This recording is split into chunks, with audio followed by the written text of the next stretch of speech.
came out and said that he was going to sleep you. So I just want to know your comments on those. Why he ain't take the fight in the beginning? You know what I'm saying? Bro, I ain't be talking, bro. I ain't gonna lie. I'm trying to tell you, I'm really different. He gonna see firsthand. Cause he gets hurt a lot. He flat-footed and he been dropped multiple times.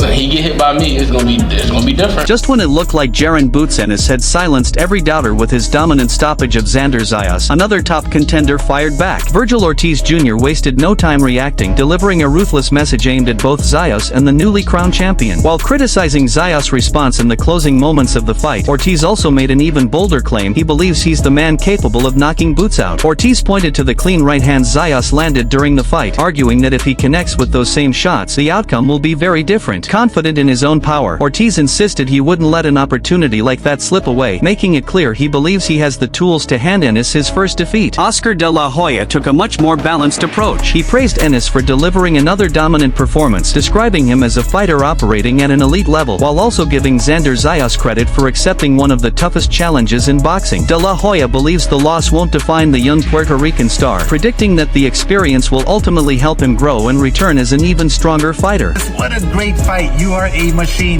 Zayas, a little inexperienced, but you will be back. You're a great fighter. Let's make the biggest fight in boxing today.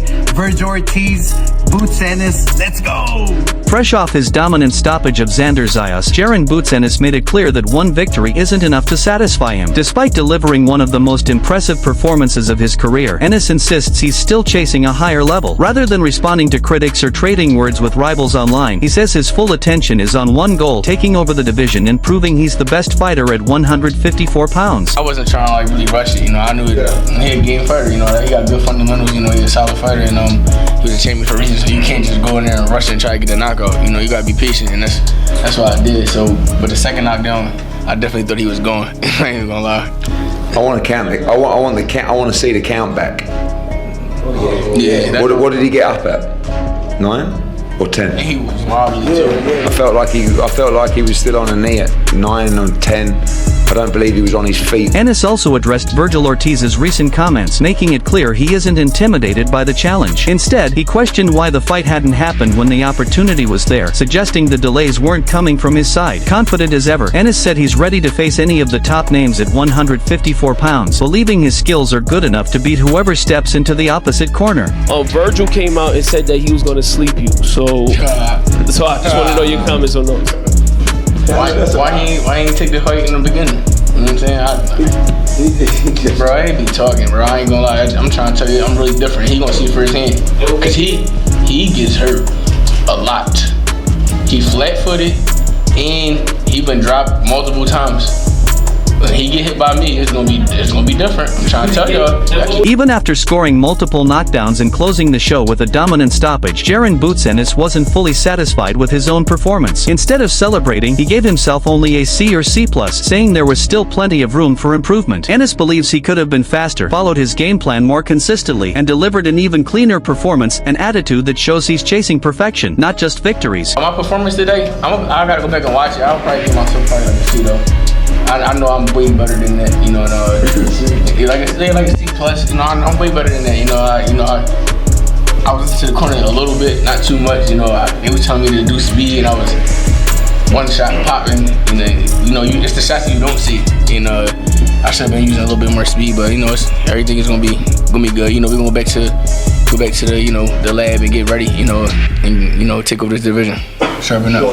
After Jaron Boots Ennis' dominant stoppage of Xander Zayas, longtime trainer and father Derek Boots Ennis stepped in to respond to the criticism surrounding his son's style. Boots dismissed the idea that Boots is too easy to hit, arguing that many fans focus only on the punches they see land while overlooking the subtle defensive skills that make Ennis so effective. In his view, Boots controls distance, creates openings, and limits damage far better than he's often given credit for. It didn't bother me. You see me? It didn't bother me at all. You know what I mean? I know what he can do. Then he can take a shot. Yeah. You know what I mean? All y'all guys talking about Boots get hit a lot. Y'all don't say nothing about the other guys get hit. That's when Boots is relevant. You know what I mean? Boots is out there. Boots don't get hit that much. You see what I mean? How many times he got hit? No, that's what I'm saying. Y'all keep on saying that though. Y'all gotta start speaking the truth, man. But the other guys get hit, they be get knocked down and all that. He don't get bruised in that. He don't get mark on his face. And he rolls with the shot, brother. I mean, he get hit with a couple nice hard shots, but he rolls with the shot. Boots Ennis also pointed to what he believes is one of the most overlooked parts of his son's game, his defense. He explained that Boots doesn't simply absorb punches. Instead, he rolls with shots, takes the sting out of incoming attacks, and avoids unnecessary damage throughout a fight. For Bootsy, the fact that Ennis consistently leaves the ring with very little visible punishment is a clear reflection of his defensive instincts, ring IQ, and ability to control exchanges against elite opponents. And he forced that kid to speed up because he came in wanting the box, but it seemed like Jaron didn't let him do that. You see, he could outbox him too. You saw what he was doing when he was jabbing. How many jabs he was hitting me with? In the first 10 seconds. He can do that, but he loved to fight. That's why these people come to see him, man. He put on the show, man. Boots Ennis also explained why Jaron Boots Ennis fights with such an aggressive style. While he believes Boots has the technical ability to outbox almost anyone behind his jab and movement, he says that's simply not the way his son prefers to compete. Instead, Ennis likes to take the fight to his opponents, applying constant pressure and forcing them into uncomfortable exchanges from the very beginning. Bootsy believes that style doesn't just break fighters down physically, it also wears them down mentally, making them question themselves long before the final bell. Good fighter. I like Xander. Xander one of my guys that I like, man. That's why you see me hugging him. He's one of them top guys, man. To me, he's a good fighter, man. But I knew he couldn't do nothing with Boots. Do you think that with your son, what we're doing, we saw a little bit of reverse phase now, he can take the team to another level? Man, I told you something. When y'all ain't seen the best of him yet, they gotta bring it out of my son. You know what I mean? You see when he bring it out, he get nasty. He like to knock everybody out, but I tell him relax. You gotta relax, take your time, man. You know what I mean? But he get excited, man. Boots Ennis also shed light on the mindset behind Boots' fan-friendly style inside the ring. While he says his son has more than enough boxing ability to control fights from the outside with a disciplined jab, that's rarely the approach he chooses. Boots prefers to set a relentless pace, forcing opponents onto the back foot and overwhelming them with non-stop pressure. According to Bootsy, the goal isn't just to win rounds, it's to gradually break an opponent's confidence until they're no longer willing to fight back. Oh no, I don't know. I mean, he's supposed to bring out the best. You know what I mean? You know, but Fandor, I like Fandor. What other name? Fandor? I like to fight him. I think Ortiz. That'll be a good fight, Ortiz. After watching Jaron Boots Ennis stop Xander Zayas, Teofimo Lopez shared a balanced assessment of what the performance revealed. While giving Ennis full credit for weathering difficult moments and finishing the fight in dominant fashion, Lopez believes the matchup also exposed a few areas that the division's other elite fighters will be studying very closely. In his view, Ennis proved once again why he's one of boxing's most dangerous champions, but he also showed that even the best fighters leave behind clues for future opponents to analyze. You overcame some kind of hard spots there. Yeah, man, absolutely. I see things though that I think other champions in that weight class or contenders can capitalize. I'm not there yet. I'm at 147. We'll go from there, but for anybody at 154, I hope they saw what I saw tonight. Lopez also made sure Xander Zayas received the credit he deserved. Despite suffering the first loss of his professional career, he believes Zayas showed the toughness, determination, and composure expected of a future champion. In Lopez's view, one difficult night doesn't erase a fighter's potential. If anything, the way Zayas handled adversity proved he has the mindset to learn from the setback and come back even stronger. You and Xander, brother, you put up a Yeah, I'm so proud of him, man. He showed a lot of grit, heart of a champion. But I think the main thing that I loved about Xander is that he literally got the experience. He's got it down pat. When he got hurt, he was bouncing and jumping around, like moving his legs, waking them up. You know, but hey, it happens. It was tremendous heart, right? He kept getting up over and over. It was even stopped by that. I wonder it wasn't even him. Yeah, nah, but you know what? That's boxing for you, but Danny Garcia believes Jaron Boots Ennis is stepping into the most important phase of his career. After the statement victory over Xander Zayas, Garcia sees Ennis as a fighter performing at his absolute peak, both physically and mentally. He believes Boots has developed the confidence, maturity, and competitive mindset needed to handle the biggest challenges in boxing, making him an even more dangerous opponent for anyone standing in his way. Yes, 33, 34, 35, that's when he becomes, I think that's when he becomes the type of fighter you can't hit. You know what I mean? So what did you kind of tell him in terms of like how short of It's not really about when you throw, you're gonna get hit. You know, he loves fighting. He's a fighter at heart. Like I said, with age, the older you get, the smarter you get, the more wiser you get. Then you realize, like, I take less risk and I become more of a boxer. He has that ability. But now he's young and he's in his prime. He's a dog. He's Pandora. Yes. Vergil is, that's Boots style. He likes when people come to him. You know? You can use all his tricks. It's not gonna be nothing. You don't have to figure nothing out. It's gonna be right in front of him. But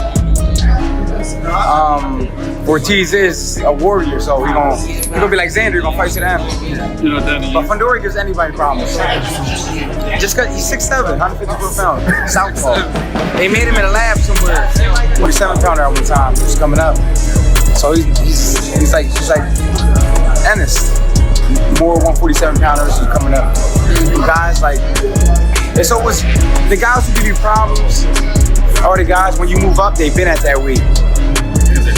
Yes, those are the guys that give you hard problems. But if I'm 140 and I fight a 140-pounder at 147, it's gonna be the same thing. But when you go up and you fight a guy who's been there for 10 years, those are the guys who give you a hard fight because they're nationally bigger. And I thought he did great. But you know, he still has some. How you doing? I see you, bro. Yes, sir. I thought he did great. He did good. But you know, when you got 2 belts and you're 23, you can't really take a step back. You know, that's what comes with it. There's no turning back. There's no turning back. You got 2 belts. You're a young champion. There's no turning back. So he did what he had to do.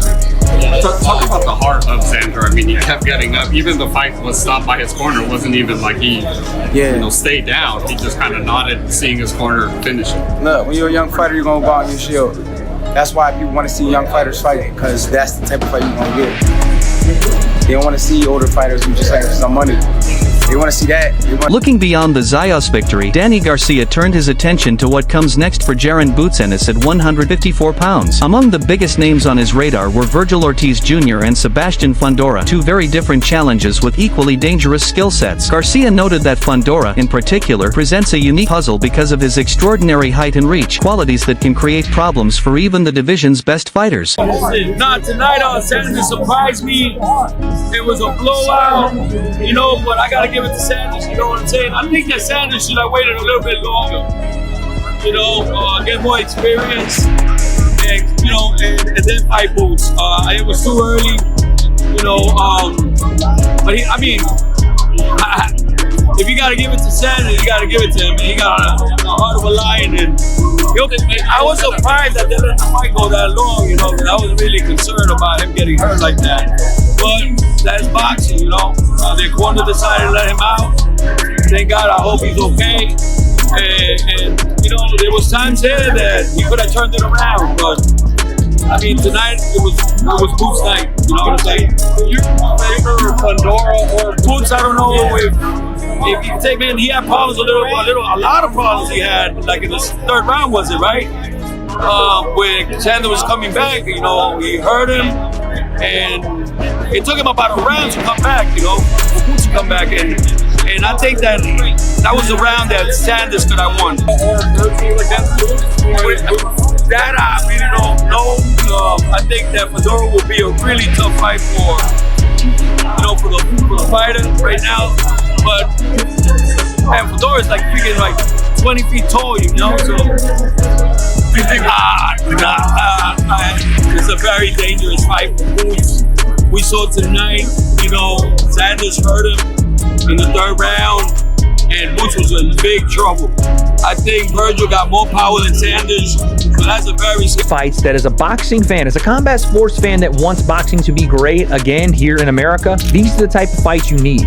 The best fighting the best in their prime. I mean, Xander Zayas is only 23 years old, 25-0, 13 knockouts. Boots Ennis, 35 wins, 31 knockouts. You got the boxer versus the puncher, really a puncher that also knows how to box. And quite frankly, coming into this fight, I said, listen, mark it down. This is going to be a a Boots knockout. I thought it would be relatively easy for Boots because Xander's, one, really young, two, not experienced at the level that Boots has fought at. And to be fair to Xander Zayas, Boots has never fought anyone this talent level of Xander Zayas. So there were going to be some questions that needed to be answered here, but for the most part, it was going to be not if, but when Boots would take over in my mind. Southpaw left hand to right hook, back to left hand. I don't even remember. And it was just like Xander was so overwhelmed with the damage he was taking that he just hit the floor to get away from the punches. Like, it didn't even look like Xander got clipped with a super bad punch. I'm sure he was hurt, but it almost looked like his body was like, I just need to stop this barrage of punching and take a rest. And that's what he did.